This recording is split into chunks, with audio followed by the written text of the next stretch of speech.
So hi, I'm Kyle Cook, and I'm here with Jessica, who is a veterinary patient care team member here with the Animal Hospital of Statesville. And she's also going to school to be a registered veterinary technician.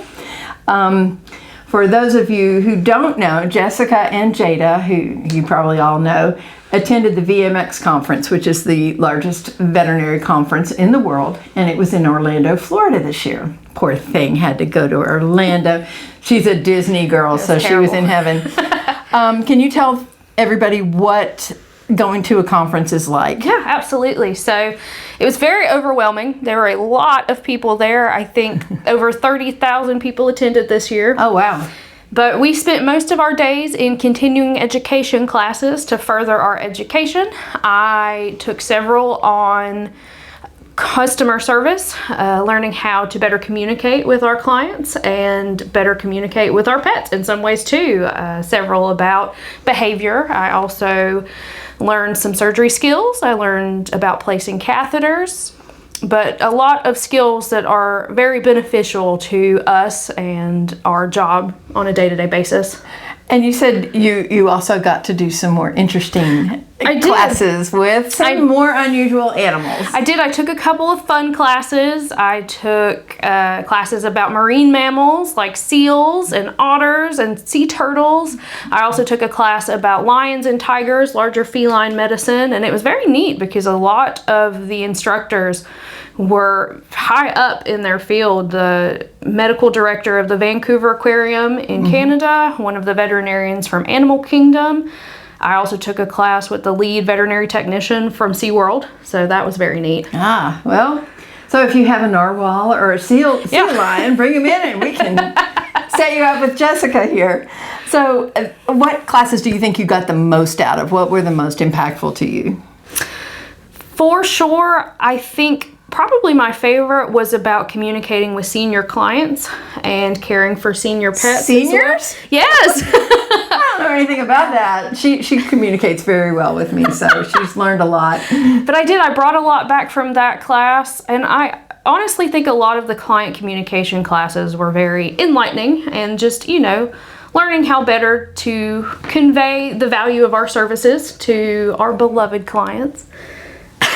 I'm not a client. Well, I am, but I work here too. So, and now to the meaty part. What was special about the VMX conference for you in particular? Do you want me to? Yeah. Oh, okay. What made it different?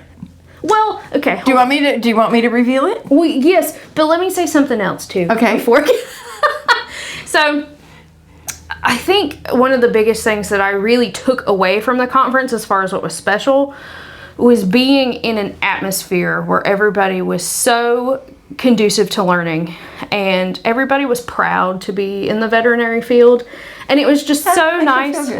It was so nice to be surrounded by, all of these people who were there to support you, and, they know what you go through, and it was nice to be surrounded by 30,000 other people who know what you go through on a daily basis. I think especially as a tech in training, it just inspires you to want to be the best you can be for your patients and for the doctors and the clients that you work for. And it definitely renewed a sense of, I want to go home and finish my degree now, because all of these people that I met were so encouraging, and you go get that degree. And so it really, but yes, so what was special for me in particular was I submitted a video audition for the VMX Talent Showcase. And it was called? The Festival of the Hearts. And it was HEARTS. So. And they picked 11 of us from our video auditions. I was chosen to participate in this talent showcase, and the winner would receive $2,500. Now, Jessica is an experienced vocalist. She attended Lenore-Rhyne College, or university now, I guess it is. And she was a vocal music major, correct? I was. And I had the pleasure of listening to her sing at one of their concerts. I think it was at Christmas time one year. Yeah. Got a gorgeous voice, just absolutely gorgeous. So how did that help you with your experience at the VMX contest? Going to Lenore-Rhyne? Uh-huh. Yeah, so I leaned into my vocal music training that I received. I unfortunately never graduated, but part of that was because I fell so in love with veterinary medicine that I decided I decided to change courses and start school for veterinary technician work. But, you know, if it wasn't for that education that I received at Lenore Ryan, I don't think I ever would have been in the talent show. And, you know, if it wasn't for my love of veterinary medicine, I never would have been at the veterinary conference. So, you know, it was just, I really appreciate the NAVC who put on the conference itself for having this opportunity to showcase the different hidden talents of veterinary professionals. So were you nervous at all? Oh gosh, yes. It's so funny, there's a part in the video where I take the microphone off the stand and start walking, and everybody kept saying, that looks so natural, you looked great. And I was like, that's great, I'm glad it came off that way, because I decided if I didn't start moving, I was gonna fall over. See, I would have grabbed the microphone, the mic stand would have fallen over, and I would have turned and tripped over the cord or something. So, yeah, I'm very confident, but I'm confidently falling down or doing something clumsy. So tell us about the experience from start to finish. You go in, and I hear you had a little adventurous drive there. You got off on the interstate wrong or something? Yeah, so she had a date or time to be there at the audition. So I had rehearsal at 2 o'clock that day, and then, we had to be there between 6:30 and 6:45, and I called Mom, actually, Diane that works here, and she was, I'm really proud of you, I hope it goes well, and I was so distracted talking to her that I turned off on the wrong exit and got on the interstate. So I had to call the coordinator, and I was like, I'm so sorry, like, we'll be there, but I don't know where I'm at. I'm lost. I live in Taylorsville. No, you don't live in Taylorsville now. Not anymore. Okay. Sorry, just a joke. So you made it to the auditions, yes. And did you sing the same song, the unnamed song as of yet, at the audition that you did for the final? No, I actually, for my video audition, I sang "I Dreamed a Dream" from Les Mis. Les Mis. Yep. Okay. Yep. And then you sing that, and do they sit there and look all stern and, like non-emotional? No. So they got into it. Yeah. That's good. And do you have any audience at that audition? No. Okay, so just the judges and you. Yep. Okay. So how did you feel when you found out you were in the top 3? I was very excited. Just a little bit. A little bit. It's surreal. Like it didn't quite feel like it was happening at that time.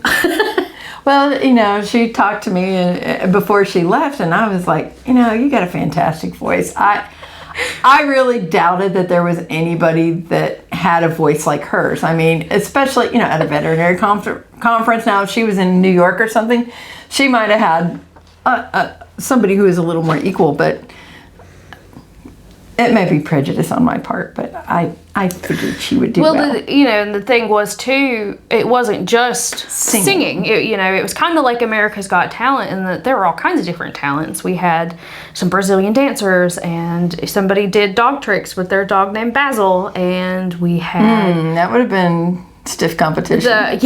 The second runner-up played drums. She was very talented. Oh, I saw her. They were playing Eagles songs. I think when I heard the video. When I aged myself right there. So what did you sing for the finals, and why did you choose that song? So I sang "Defying Gravity" from Wicked. I feel like it really encompasses the feelings of a lot of us in veterinary medicine, that a lot of times we don't necessarily feel like we're appreciated for the things that we do sometimes, but it's okay. Everybody deserves a chance to fly sometimes, and that's kind of how it felt at the VMX conference. But I'm a huge fan of Wicked. I'm a huge fan of musical theater, and I went back and forth for a long time, because for my training at Lenore Ryan, you don't pick popular songs. Popular songs you're going to be compared to. It's the thing right now, because Wicked's in theaters, and a lot of people really discouraged me from doing that song. But I emailed the coordinator for the talent show, and she said, no, the audience will love that song. You should sing "Defying Gravity." So that's what I did. Yeah, if you can sing it, sing it. If you have a bad voice, you probably shouldn't go near that one. But, you know, it's like singing the national anthem. That's not something you want to do if you can't do it. So what did it feel like when you won first place? Yes, and look what well, we'll get that in just a second. Did you know we were watching you? I did. We were all on our little cell phones watching the performance, and then we had to kind of wait while they made the decision. But yeah, it was exciting. All of us were like, really, it meant a whole lot to know. I didn't know how many of you were watching, but I knew some of you were. We were sending little hearts and thumbs up, and whatever emojis would be applicable. But so the funny thing was they had a big teleprompter at the foot of the stage. So about, I don't know, half a second before you all knew who won, I knew who won.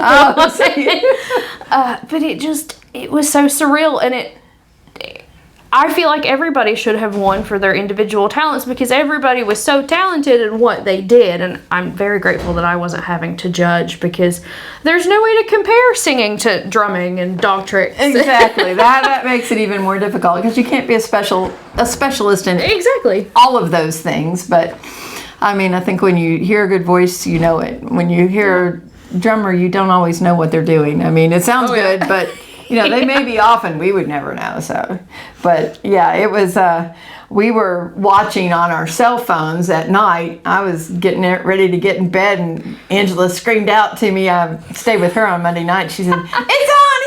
So we were all on our cell phones texting each other, and Jada was trying to video the event on her cell phone, which is not the easiest thing to do, but it all connected us to her in Orlando, so it was really fun.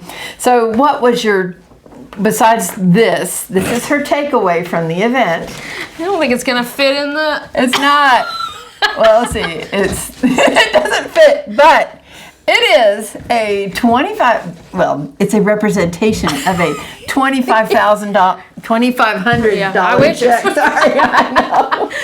Of a $2,500 check that she won as compensation or as a prize for winning the competition. So we were really proud of her and excited for her, and she couldn't wear a green face because she couldn't find green makeup, but they did put a green spotlight on her, so she did look a little green. Yeah, in the video, somebody videoed me at rehearsal, and they were playing with all the lights and trying to figure out what they wanted to do for each individual person, and they turned on the green lights, and halfway through my song, you can hear me go, "It's green! I love the green!" So, as far as takeaway, professionally at least, like I said earlier, I just came home with a renewed vigor to learn more and get my license and, learn as much as I can for the benefit of our patients, because really they're the whole reason we do what we do. They're the heart from the Festival of the Hearts, but really they are at the heart of everything we do. And I was just so inspired by all of these different presenters that I heard and how far they had furthered their education and all of the neat things that we can do in veterinary medicine. But, musically, it still doesn't always quite feel like I actually did what I did and went on stage and won this competition. And you looked so confident. Well, you really did. She had it nailed. I mean, she just looked so confident and very professional. And I think that's part of what, you can take that anywhere. Yeah. What you learn from a stage as yes, that's exactly right. Theater major myself, what you learn on the stage you can take and apply to whatever you're doing, and it gives you confidence when you're talking with people. And like you said, sometimes the veterinary technicians aren't as appreciated as they should be. Their education is underrated and they're underused. We do try to use them, not in a bad way, but we do try to utilize them absolutely. In the way that they're trained. And we really do here at Animal Hospital of Statesville, and we're just so proud. We got so many up and coming tech students and future registered technicians that we've had a hand in helping out, and they just work hard for your pets every day. They give their hearts to your pets. They sacrifice a lot in terms of monetary compensation in general, just for the veterinary field, and to do something that they love. And whereas I think theater you do it and you get a lot of self-gratification. You do provide enjoyment for other people, but for this, you make a pet comfortable, you make a pet more healthy, you make the owners feel better about what their pet is going through. Absolutely. There's so much more to it than just back there cleaning up or getting stool samples or urine samples, all the unglorious things that we do as techs. And then, I think this just kind of is a verification that I think you're in the right place, and you'll never lose that other talent, and you can always use that. That's exactly right. So. I did tell Corey we were at Disney and we saw somebody. That's her boyfriend or fiance. Yes, fiance. We saw somebody playing the electric harp at Disney, and I said, well, I've peaked at singing now, so I guess I have to pick a new talent. I think I'm going to pick the electric harp. Oh my gosh. I had a friend in Girl Scout camp, and she's very good at violin, and she brought it to Girl Scout camp. Wow. And I sat one day we had rear days off. I sat in my tent one day, and I played an entire concerto on the violin. It was awful. It was just one of those nails on the chalkboard thing, but I was determined to get through that. And you do. I mean, you realize that there's so much musical talent out there, and so much musical talent you don't have in certain areas. Right. So I took string techniques for like 2 weeks when I was at LR, and I decided it was not for me. I couldn't play the flute because I laughed too much. I could never do the mouth thing. It'd be like, can't do it with your teeth. Anyway, we diverse. We are so happy for Jessica. We were all so excited and glad to have her back, and glad that she's got a lot of knowledge. She's then going to be able to communicate and spread to us and to you all as well, and to your pets. So we're excited to have her back, and just so happy for her. So if you see her in the exam room, just say congratulations. Thanks. All right. Thank you all so much. Bye.